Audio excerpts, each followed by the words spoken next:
Hello guys, this is Richard Rich TV and welcome back to my channel. Before I start the devotional guys, I would like to shout out to Palampers channel na napunta rito at nag-join sa devotional.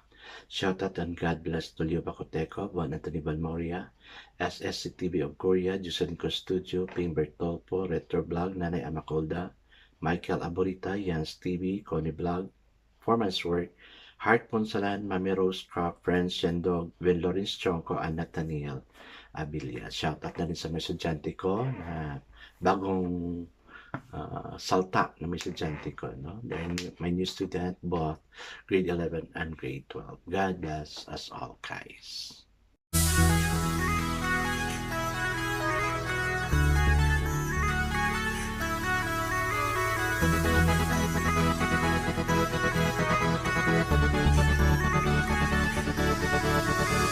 Rich TV, where you heard it, number one is on the top. Good advice is they'll never stop. Rich TV, where you heard it, number one is on the top. Good advice is they'll never stop. So guys, did you pray for the dreams you have? Gaya ng dream ni Joseph. Ngayon, let's continue to read kung ano yung nangyari sa buhay ni Joseph. I guess let's not proceed to our devotion. Let's open the Bible to Genesis chapter 37, verses 12 to 36. This is the continuation sa dream ni Joseph, and this is titled Joseph Sold by His Brother. The story is so familiar to us, but let's know it through the Bible. No? Kasi may idea na tayo about that. So, Genesis chapter 37, verses 12 to 36 says, Now his brother had gone to graze their father's flock near Shechem. And Israel said to Joseph, As you know, your brothers are grazing the flock near Shechem. Come, I am going to send you to them.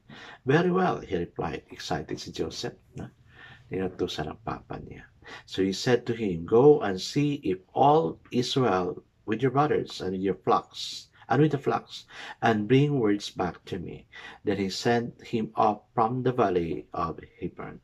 When Joseph arrived at Shechem, a man found him wandering around in the field and asked him, What are you looking for? He replied, I'm looking for my brothers. Can you tell me where they are grazing their flock? They have moved on from here. The man answered, I heard them say, Let's go to Dothan. So Joseph went after his brothers and found them near Dothan.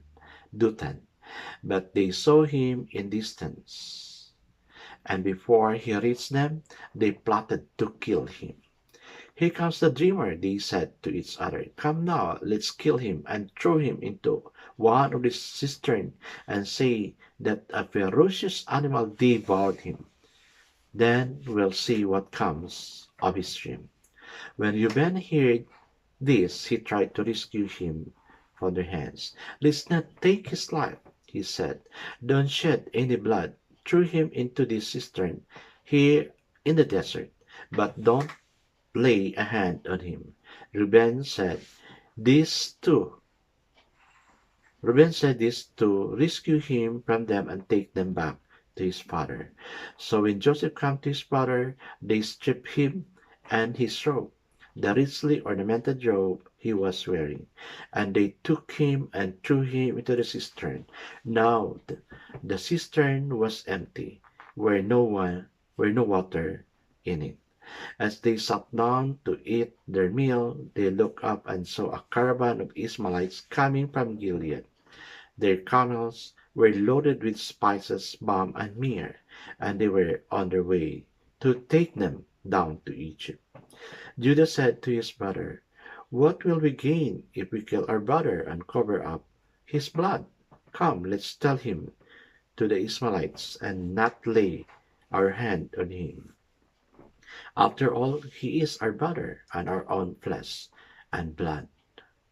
His brother agreed. So when the Midianite merchants came by, his brother pulled Joseph up and out of the cistern and sold him for 20 shekels of silver to the Ishmaelites who took him to Egypt.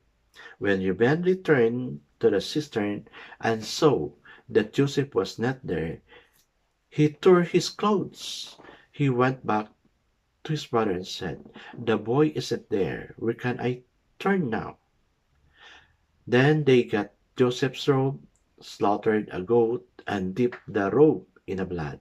They took the ornamented robe back to the father and said, "We found this. Examine it to see whether it is your son's robe." He recognized it and said, "It is my son's robe. Some ferocious animal had devoured him." Joseph was surely been turned to pieces. Then Jacob tore his clothes, put on sackcloth, and mourned for his sons many days.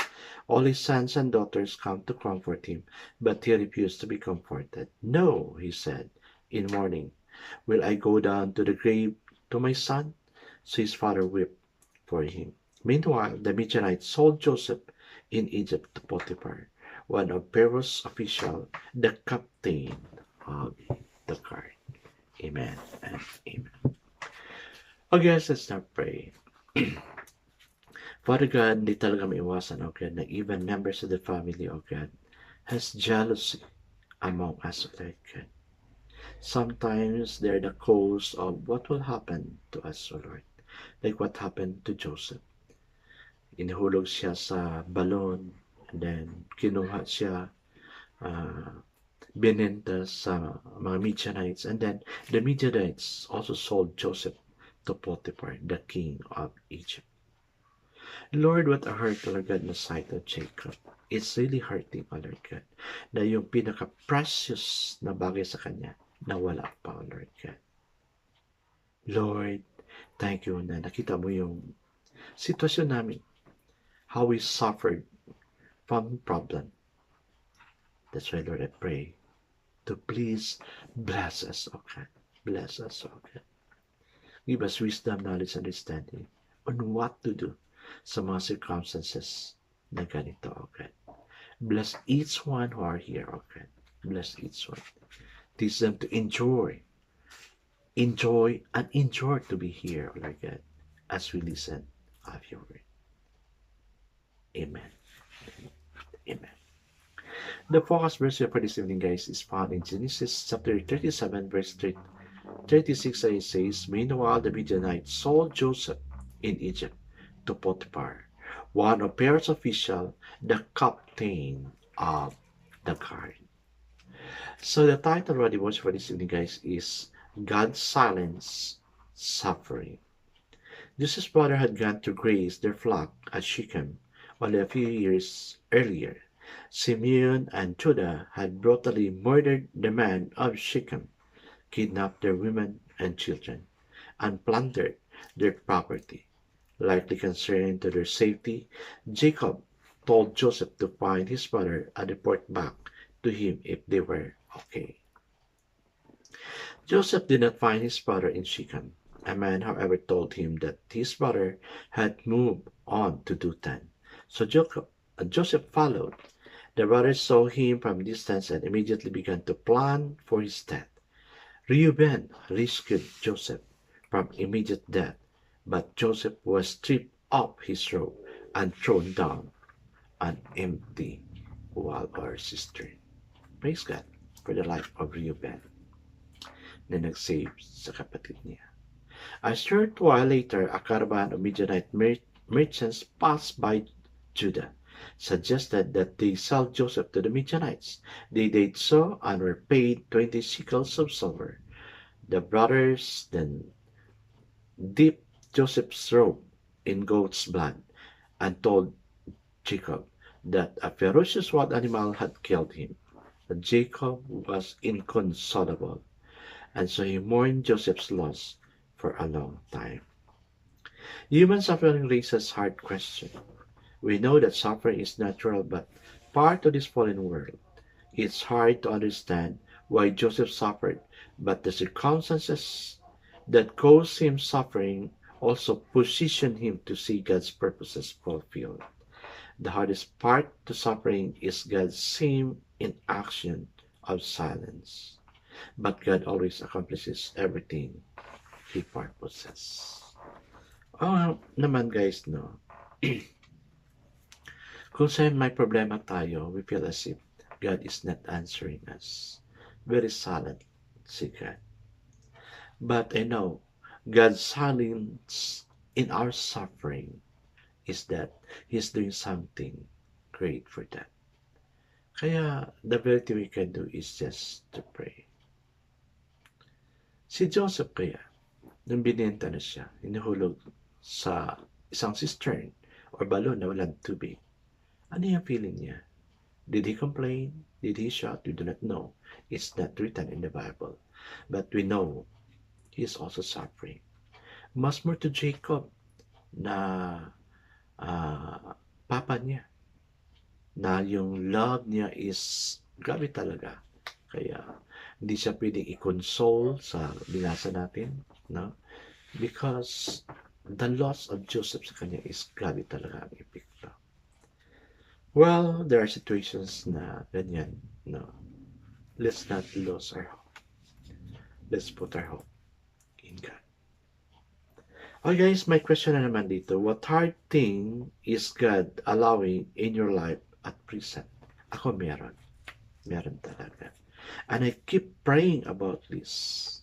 I keep praying for this. I'm not giving up praying for this. Like what Jacob had done na na-encounter niya si Lord, na nakipag-reason siya, nakipagbunot siya sa kay God, no? Mga ano to, this is 3 days, 4 days ago sa binasa natin, devotional natin. Yan. That's what I'm doing. I know God will really answer the desires of my heart.